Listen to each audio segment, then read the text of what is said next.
मुलांच्या सुट्ट्या आता लवकरच चालू होतील. मुलांना घरी असल्यानंतर काही ना काहीतरी चटपटीत खायचं असतं. तर आज आपण त्यांच्यासाठी कुरकुरीत असं काहीतरी बनवूया. तर इथे बघा मेथीची पानं मुठभर घेतलेली आहे. त्याला स्वच्छ धुवून घेतलं होतं. पाणी निथळल्यानंतर बारीक कट करून घ्यायचं. बाउलमध्ये 1 वाटी गव्हाचं पीठ घ्यायचं, 2-3 चमचे रवा आणि त्याच्यामध्ये 1 चमचाभर ओवा आपल्याला हातावरती चुरून घालायचा.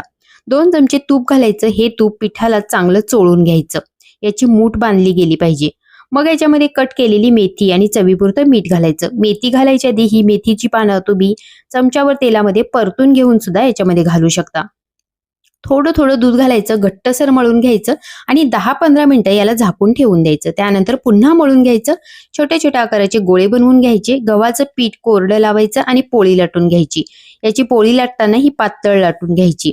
आता शंकरपाळी कट करतो त्या कटरने याला व्हिडिओमध्ये दाखवल्याप्रमाणे कट करून घ्यायचं. कडेचा भाग जो आहे तो काढून टाकायचा आणि याला काट्याच्या चमच्याने टोचे मारून घ्यायचे.